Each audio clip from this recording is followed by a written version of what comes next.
So class 5th, today I am going to continue our 10th chapter, okay, chapter 17 tense. As you all know that we have read about the indefinite tense and we have started the continuous tense. And in continuous tense we have read about present continuous tense, past continuous tense. Today we will study about the future continuous tense.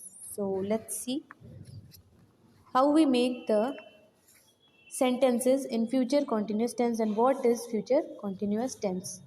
So let's see first of all when the it is page number 69, you can see now here future continuous tense when the verb indicates the action that will be going on at some time in future and in it will be an incomplete action such a verb is said to be in the future continuous tense. Okay, here you can see when the verb indicates the action that will be going on at some time in future. जब भी verb ये indicate करता है कि कोई भी action होगा, कब होगा, फ्यूचर में होगा, ठीक है, फ्यूचर में होगा, then it is known as the future continuous tense and it will be an incomplete action और वो वर्क कंप्लीट हुआ नहीं है. ओके, इट विल बी वो कौन सा कैसा एक्शन रहेगा मीन्स इनकम्प्लीट एक्शन रहेगा. It is not completed. It will be not a complete action, it will be an incomplete action. Such a verb is said to be in the future continuous tense. इस तरह के verbs को हम क्या बोलते हैं, future continuous tense कहते हैं. So in short you can say that कि जब भी verb ये indicate करता है कि कोई भी action होगा, फ्यूचर टेंस में होगा और वो अभी कंप्लीट नहीं हुआ है, ओके, उन वर्ब्स को हम क्या कहते हैं, फ्यूचर कॉन्टिन्यूअस टेंस कहते हैं. Now as I told you that there are we make 3 types of sentences, affirmative, negative and interrogative. So let's see the formation of sentence. Affirmative sentence, here it is in affirmative sentence what we do, first of all we write the subject plus will shall plus be plus main verb first form plus ing plus object.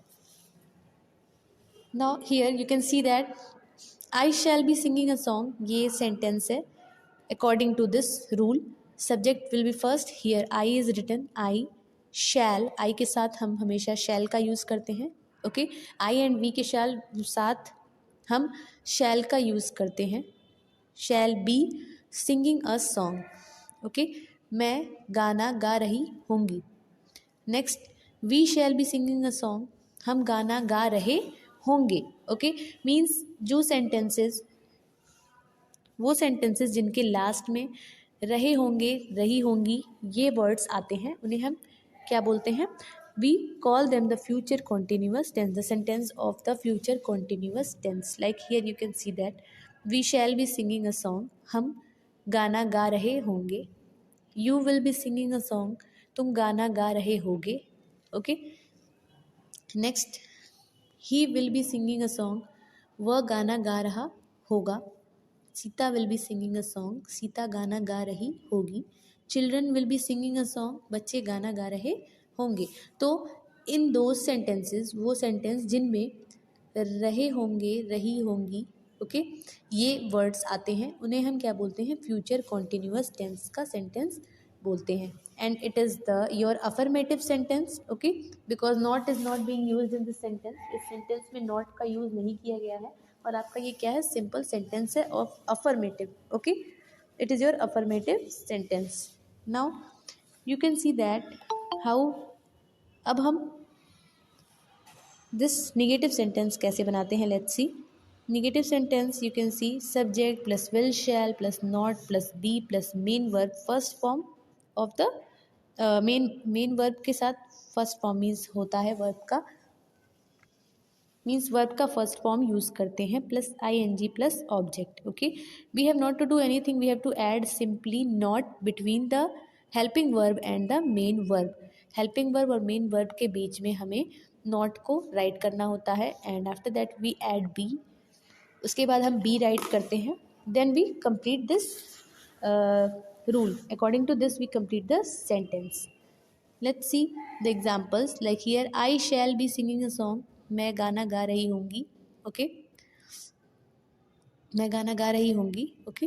Then here, यहाँ पे आपको क्या करना है, जब हम negative sentence बनाते हैं, as I told you that we add not, हम नॉट को ऐड कर देते हैं. So we have not to do anything, only we have to write over here I shall be singing a song. Here it is. और negative sentence में क्या करेंगे, only we will add not after the helping verb. Here I shall not be singing a song. I shall not be singing a song. Next है आपका we shall be singing a song. We shall not be singing a song. Third one, you will be singing a song. You will not be singing a song. He will not be singing a song. Sita will not be singing a song. And the last one is children will not be singing a song. Okay. If I'm talking about another example, I shall be waiting for him. I shall be waiting for him. मैं उसके लिए इंतज़ार कर रहा, उसका इंतज़ार कर रहा होऊंगा. I shall be waiting for him. अगर मैं एक ये सेंटेंस बोल रही हूँ, then this is also your future continuous tense sentence. क्योंकि इस सेंटेंस को अगर हम हिंदी में देखेंगे तो क्या आएगा कि मैं उसका इंतज़ार कर रहा होऊंगा. ओके. सो इस तरह के सेंटेंसेस को हम क्या बोलते हैं, फ्यूचर कॉन्टिन्यूस टेंस का सेंटेंस बोलते हैं. And you can easily understand कि अभी वर्क फ्यूचर टेंस में की बात की जा रही है and it is still not completed.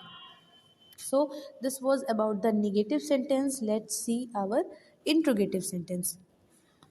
Interrogative sentence, how we make the interrogative sentence. Let's see. As you all know that interrogative sentence, first of all, sometimes there are the interrogative words also. Interrogative words भी होते हैं. So first of all we write the interrogative word, after that the helping verb. Okay, means will shall को write करते हैं. Then we write the subject plus be को write करते हैं, फिर main verb को write करते हैं, means first form of verb, and plus ing plus object, then question mark. So this is the rule of the interrogative sentence. Here, according to this rule, we can see these examples given over here.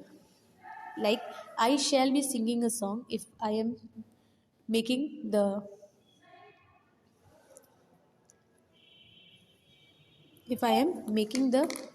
interrogative of this sentence, then what we will write, I shall be singing a song, shall I be singing a song, because there is no interrogative word over here, that's why we will write shall I be singing a song. Here shall I be singing a song, यहाँ पे shall की जगह ये misprinting हो गई है, she लिखा हुआ है, ALL it will be shall I be singing a song.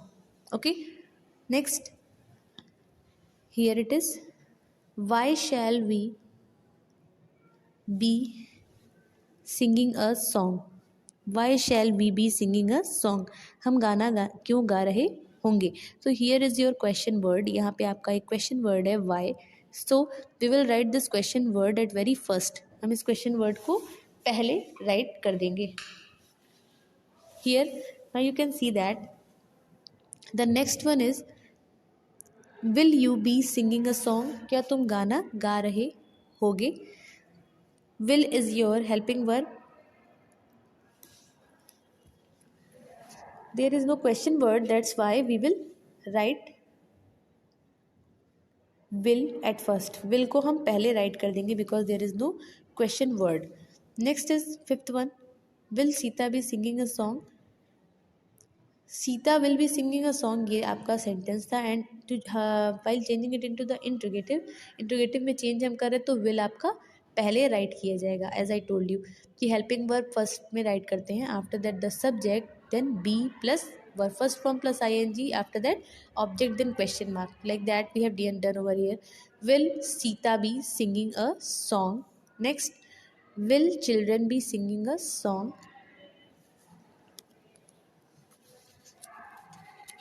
So this was all about your future continuous tense. जैसे मैंने आपको बताया कि प्रेजेंट कॉन्टीन्यूस टेंस में आपका I am singing a song, मैं गाना गा रही हूँ। मैं पास्ट टेंस में I was singing a song, मैं गाना गा रही थी। Next, I shall be singing a song, मैं गाना गा रही होंगी। Okay, so with these sentences means Hindi में जो लास्ट में सेंटेंस के लास्ट में जो आपके वर्ड्स आते हैं उनके अकॉर्डिंग हम ये डिफाइन कर सकते हैं कि this is the sentence of the future present continuous tense और पास्ट कॉन्टिन्यूस टेंस और future continuous tense. So this was all about the future continuous tense. Now let's come on our next, perfect tense। Third one is your perfect tense. As I told you कि first आपका indefinite tense होता है और simple tense होता है। Second is your continuous tense and the third one is your the perfect tense. Now we will study about our perfect tense. What is the perfect tense? What is the identity of the perfect tense? Let's C.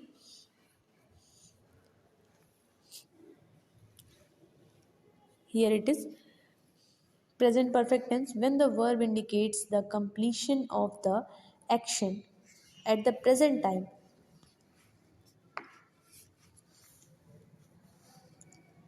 At the present time and the action started in the past time is over now. Such verb is said to be in the present perfect tense. So when the verb indicates the completion of the action, जब भी verb action के complete होने की बात बताता है, को indicate करता है। ओके, जब भी वर्ब आपका ये इंडिकेट करता है कि जो आपका एक्शन है वो कंप्लीट हो चुका है, ठीक है, at the present time means present time में आपका वो वर्क जो है क्या हो गया है, कंप्लीट हो चुका है। And the action started in the past, और जो एक्शन आपका पास्ट टाइम में मीन्स बीते हुए काल में स्टार्ट हुआ था, इज़ ओवर नाउ, वो अब पूरा हो चुका है। उस तरह के वर्ब्स को हम क्या बोलते हैं? प्रेजेंट परफेक्ट टेंस बोलते हैं। In short we can say that कि जब भी वर्ब आपका ये इंडिकेट करता है कि जो आपका एक्शन है, ओके, प्रेजेंट टाइम में और जो कि और पास्ट टाइम में दोनों ही एक्शंस जो हैं आपके कंप्लीट हो चुके हैं, ओवर हो चुके हैं, उन वर्ब्स को हम क्या कहते हैं? प्रेजेंट परफेक्ट टेंस कहते हैं। So now here I told you about the three sentences, how you people make the three sentences: affirmative, negative, and interrogative. So let's see the first one, the affirmative sentence. The formation of affirmative sentence, how you do, like you can see here, formation of affirmative sentence. First of all, you write the subject को write करते हैं, and we use has have in this sentence. In sentences में हम has have का use करते हैं, plus past participle को use करते हैं।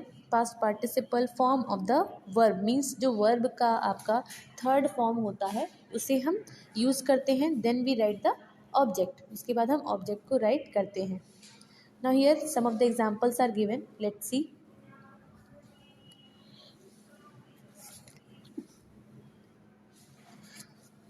Here example, I have eaten food. As I told you कि पहले हम सब्जेक्ट को राइट करते हैं, फिर हैज़ हैव का यूज़ करते हैं, then we write the verb third form, then we write the object. So here in this sentence you can see I have eaten food.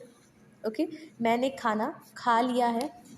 तो यहाँ पे इस सेंटेंस से आपको ये पता चल रहा है कि खाना खाने का काम जो है वो पूरा हो चुका है, it has been completed.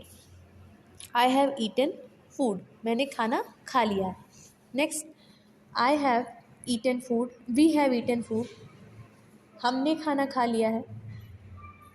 Means खाना खाने का काम जो है वो क्या हो चुका है? पूरा हो चुका है। Like this three more examples are here. You have eaten food, तुमने खाना खा लिया है। ही हैज़ ईटन फूड, उसने खाना खा लिया है। She has eaten, Sita has eaten food, Sita ने खाना खा लिया है। So in this sentences you can easily understand that the work is done, work हो चुका है। And in we are talking about the present time, हम प्रेजेंट टाइम की बात कर रहे हैं। Okay, that's why it is your present perfect tense. Means work is completed but it has been completed in the present time only, present time की बात ही बताई जारी है. Okay, like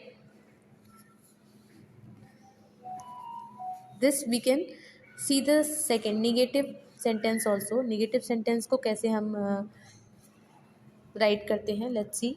we have only to add not.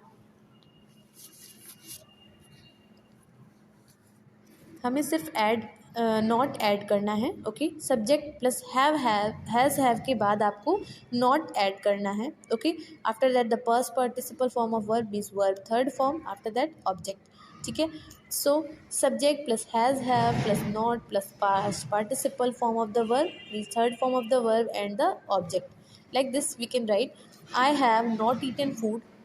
I have not eaten food. I have eaten food. I have not eaten food. आपने helping verb and verb के बीच में, main verb के बीच में हमने नॉट को ऐड कर दिया. Like this we make the negative sentences. Some of the other examples. We have not eaten food. हमने खाना नहीं खाया है. You have not eaten food. तुमने खाना नहीं खाया है. He has not eaten food.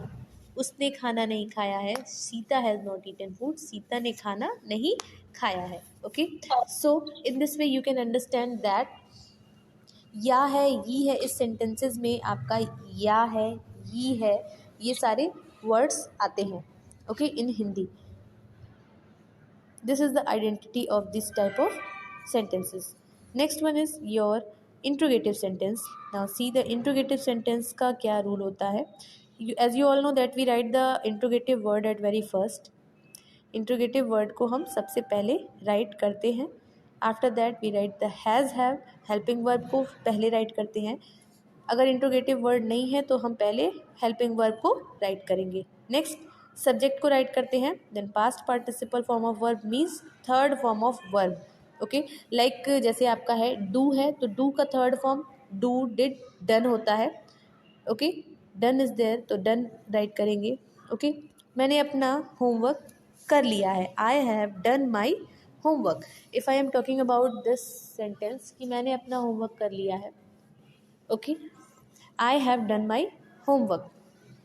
Next, let's see this interrogative word. यहाँ पे आपको helping verb पहले राइट कर देना है. So let's see. I have eaten food. Have I eaten food? Have आपका helping verb है. So we will write the helping verb at very first. पहले राइट करेंगे. Like have I eaten food? क्या मैंने खाना खा लिया है. Next, have we eaten food? क्या हमने खाना खा लिया है. Have you eaten food. क्या तुमने खाना खा लिया है. Has he eaten food. क्या उसने खाना खा लिया है. Next, has Sita eaten food. क्या सीता ने खाना खा लिया है. मीन्स इन एग्जाम्पल से आपको लास्ट में आपको क्या पता चल रहा है कि सेंटेंस के लास्ट में लिया है. ठीक है, आता है. Okay, so in this way we can understand that how we identify the present perfect tense. present perfect tense को हम कैसे आइडेंटिफाई करते हैं. ओके, लिया है, दिया है. ओके, ये आता है जिन सेंटेंसेस के लास्ट में, उन्हें हम प्रेजेंट परफेक्ट टेंस का सेंटेंस कहते हैं. Now let's come on our past perfect tense. Here it is. Past perfect tense में we can see here past perfect tense when the verb indicates that the action was completed sometime before in the past. Such a verb is said to be in the past perfect tense. जब भी verb आपका indicate करता है, क्या indicate करता है कि action जो है वो कंप्लीट हो चुका था. ओके, कब. इन द पास्ट मीन्स बीते हुए समय में आपका जो एक्शन है वो कंप्लीट हो चुका था. ओके, इस तरह के वर्ब को हम क्या बोलते हैं, पास्ट परफेक्ट टेंस कहते हैं. Okay, like it indicates a past event which happened before another past event. और ये किसी बीते हुए इवेंट के बारे में बताता है. Okay, which happens before the another past event. जो कब हुआ रहता है मीन्स जो आपका एक और बीता हुआ जो इवेंट होता है उसके पहले ही वो ख़त्म हुआ होता है. ठीक है, तो उसके बारे में ये आपका पास्ट परफेक्ट टेंस बताता है. Like you can see the 3 sentences how you make. affirmative sentence first of all. Subject plus first action plus had plus past participle means third form of verb plus object plus conjunction. After that जो दूसरा आपका action है वो then simple past tense. ठीक है, so let's see here. I had eaten food before he called me. Okay, मैंने खाना खा लिया था. I had eaten food, मैंने खाना खा लिया था. Before he called me means इससे पहले कि उसने मुझे बुलाया. Okay, मैंने खाना मीन्स यहाँ पे ये बताया जा रहा है कि जो आपका दूसरा एक्शन है, ठीक है, उसके होने से पहले ही मेरा ये जो मीन्स जो फर्स्ट एक्शन बताया जा रहा है वो कंप्लीट हो चुका था. Okay, like I had taken eaten food, मैंने खाना खा लिया था. ठीक है, before he called me means इससे पहले कि उसने मुझे बुलाया. Next, we had eaten food, हमने खाना खा लिया था. बिफोर ही कॉल्ड अस, इससे पहले कि उसने हमें बुलाया हमने खाना खा लिया था. Okay, you have eaten food, तुमने खाना खा लिया था. बाई 2 o'clock मीन्स 2 बजे तक तुमने खाना खा लिया था. Next, he had eaten food by 2 o'clock, उसने खाना खा लिया था 2 बजे तक. Okay, next is she had eaten food by 2 o'clock, Sita had eaten food by 2 o'clock, Sita ने खाना खा लिया था 2 बजे तक. Next, children have eaten food by 2 o'clock, बच्चों ने खाना खा लिया था कब तक? 2 बजे तक. Okay, so in this way we can make the sentences of the past perfect tense means affirmative sentence जो आपके होते हैं, हम इस तरीके से इन सेंटेंसेस को राइट कर सकते हैं. Okay, and the identity of this tense is that, like you can see, I had eaten food before he called me, मैंने खाना खा लिया था मीन्स जिन सेंटेंसेस के लास्ट में लिया था, दिया था, ओके, किया था, ये वर्ड्स आते हैं उन्हें हम पास्ट परफेक्ट टेंस का सेंटेंस कहते हैं. ओके, मीन्स लास्ट में आपके था आ रहा है. With this also you can easily understand that we are talking about the past tense means past perfect tense. Okay, next one is negative sentence. हम कैसे राइट करते हैं? we write the had, हम had को write करते हैं. Subject plus had plus not plus past participle means जो third form है वर्ब का वो राइट करते हैं. फिर object, we have only to add not, हमें सिर्फ नॉट को ऐड कर देना है. Okay, just after the helping verb के जस्ट बाद हमें नॉट को ऐड कर देना है. So here we can see I had eaten food before he called me, like that only. I had not eaten food, मैंने खाना नहीं खाया था. I had not eaten food, मैंने खाना नहीं खाया था. We had not eaten food, हमने खाना नहीं खाया था. तो इन सेंटेंसेस में या था, किया था, लिया था, दिया था. ओके, ये आता है. इन सेंटेंसेस को हम पास्ट परफेक्ट टेंस का सेंटेंस कहते हैं. Okay, like the first one, I had not eaten food. Second, we had not eaten food. You had not eaten food. He had not eaten food. Sita had not eaten food. Sita ने खाना नहीं खाया था. Children had not eaten food. बच्चों ने खाना नहीं खाया था. Like that only we can make the interrogative sentence also. Like interrogative word को पहले राइट करते हैं. After that we write had. उसके बाद हम had राइट करते हैं. Then after that the subject. If there is no interrogative word then we will write the helping verb first. helping verb को पहले राइट कर देंगे. फिर subject, we will write the subject, then the third form of verb, then object, then question mark. had eaten, I had eaten food, ये आपका sentence है. And when we are writing the interrogative का जब हम write करते हैं तो क्या करते हैं, पहले हम had को राइट करेंगे. so had I eaten food, then question mark. your helping verb is had को राइट करेंगे. then we will write the subject. here it is, subject is I. then third form of verb ईट का third form आपका eaten होता है. Then the object food. After that we will not forget to put the question mark at last in the question sentence. Okay, जो question वाले sentences होते हैं means. So here you can see that we had we eaten food, had we eaten food. Next, had you eaten food, क्या तुमने खाना खा लिया था. हैड ही ईटन फूड, क्या उसने खाना खा लिया था. लिया था, दिया था, ये सारे वर्ड्स आते हैं जब सेंटेंस में, तो वो आपका पास्ट परफेक्ट टेंस का सेंटेंस होता है.